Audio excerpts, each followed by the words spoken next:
kaya magkakaroon ng supply yung ating CDI. Hello mga kabisig, so mag-share ako sa inyo ngayon kung paano ba gumagana yung ating ignition system. Anong ibig sabihin ng ignition system? Yun yung mismo na nagkakaroon ng kuryente sa ating spark plug. Okay, paano nangyayari yun? So magsimula tayo muna sa ating stator. So ito yung pinaka-source ng kuryente natin. Okay, so siyempre ito yung mga battery operated na CDI.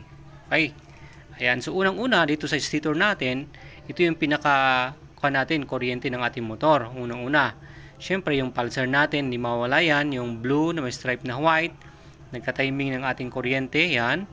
And then green, ito naman yung ating ground, body ground natin. And then yellow, okay, yung ating lighting coil, at yung pink is yung ating charging coil. Itong dalawang ito yung supply nga ng ating regulator. Yan, andyan yan, yung pink at saka yellow. Galing dito sa stator natin yung supply niya. Okay, itong dalawa naman, itong green, ground at saka pulsar, andito naman yan sa ating CDI. Yan, green, saka blue na may stripe na white. Yan, yung pulsar natin. So, andyan sila. So, syempre, unang-una sa lahat ay discuss natin itong pink at saka yellow. So, pumunta dito sa ating charging or charger natin. Bakit? Syempre, napakahalaga ito na ito ay gumagana ng maayos para supplyan niya yung ating battery naman. Okay.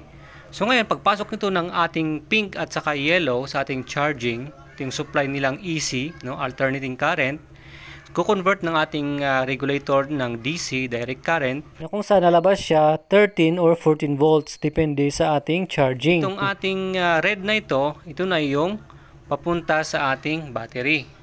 Okay, so para i-charge niya. And then, ito naman yung separated na papunta naman sa ating switch ng headlight. Okay, yan. Ito naman green yung ating ground nga, okay?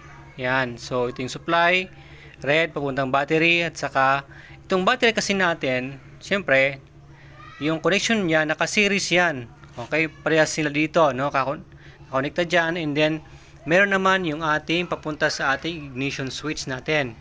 Yung red, okay? May red dyan na supply ng ating ignition switch. Ngayon, pag on natin to, okay, yan. Siyempre, mag-neutral siya. So, masupplyan na yung ating black wire, yung ating accessories wire. So, from red, na galing dito, okay? Or yeah, galing din dito sa battery natin, okay? Ayan, nasupplyan na yung accessories wire natin. So, ngayon sa accessories wire natin ngayon, yung black, okay? Papunta ngayon dito sa ating CDI. Kaya ito yon sa CDI natin. Yan yung magsusupply 12 volts na magsusupply ng ating CDI. Yan yung supply niya.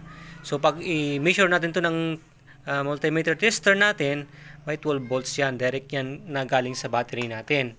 Okay? Pag on natin ng ating ignition switch. Siyempre, pag naka-off na yan, wala nang supply ito. Okay? Itong CDI natin. Pag on lang natin, saka lang yung red natin, magko-connect siya sa ating accessories wire, kaya magkakaroon ng supply yung ating CDI. Okay, so itong black na ito. So ito na yung supply natin. Okay? So dito naman sa right side natin, ito na yung ating papunta ng ignition coil natin. Yan. Dito. Okay? Alright, so ito na sinabi ko kanina, yung pulsar natin at saka yung ground natin. Yan. So, napakalaga to na gumagana para ma-timing niya yung kuryente natin na maayos. So, itong ating CDI, yung kanyang papunta ng ating ignition coil, ito, yan. So, ngayon naman yan, ito naman ang ignition coil natin, maglalabas na ng mas malakas na kuryente.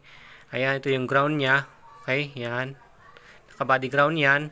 So, ito, ngayon ay maglalabas na ngayon ng kuryenteng malakas. Ito yung high tension wire natin. Yan. Na kung saan pumunta sa ating cap natin, spark plug cap, napakahalaga din to. Okay, and then sa ating, ayun, spark plug na. Yun na yung mag-spark doon sa loob ng ating chamber. So, ganun siya gumana. Alright, from the stator, kanina, na-discuss natin, na papunta pala yung ating charging dito, na supply ng ating charger. At maglalabas siya ng 13 or 14 volts para i-charge ang battery natin. And then from battery natin, mapupunta yung live dito para supply yung accessories wire natin. Okay? Para magkaroon ng supply itong CDI natin.